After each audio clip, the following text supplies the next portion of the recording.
Guys, so we had DSTV Premiership action. It was Mamelodi Sundowns going up against Orlando Pirates, and the game ending 4-1 to Mamelodi Sundowns. Yeah, you heard that correct, 4-1. I gotta tell you something, man. If you want a classroom, if you want a lecture, if you want a student versus professor, that was it right there. We saw it right there with our own two eyes.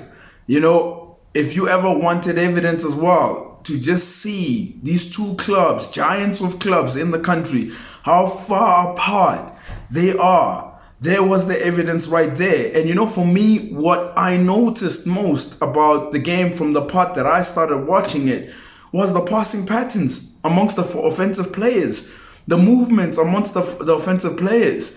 With Sundowns, it looked like they knew where everybody knew what they had to do, the role that they had to go, the movements they had to go through as well. It looked like it was a sequence because it was trained a lot over time. It's drained into these players.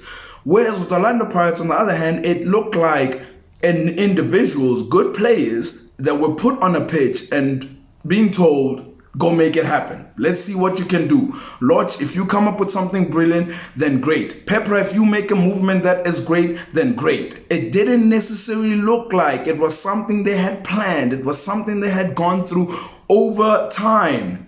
And another thing as well is Orlando Pirates couldn't defend set pieces. They couldn't defend set pieces. And I think what described it the most was this runner goal, because after it was crossed in and Chaulile heads it back, the ball bounced a few times before it got to Zwane. And it was so easy. It looked way too easy. And by the way, I think the scoreline could have been more. But because of the subs that Sundowns made, because the job was done. It was done. Let's introduce the other players. And then from then on, of course, you saw that brilliant goal from Orlando Pirates. But if you ever wanted evidence just how far apart these two teams are, we had it in a package of 90 minutes.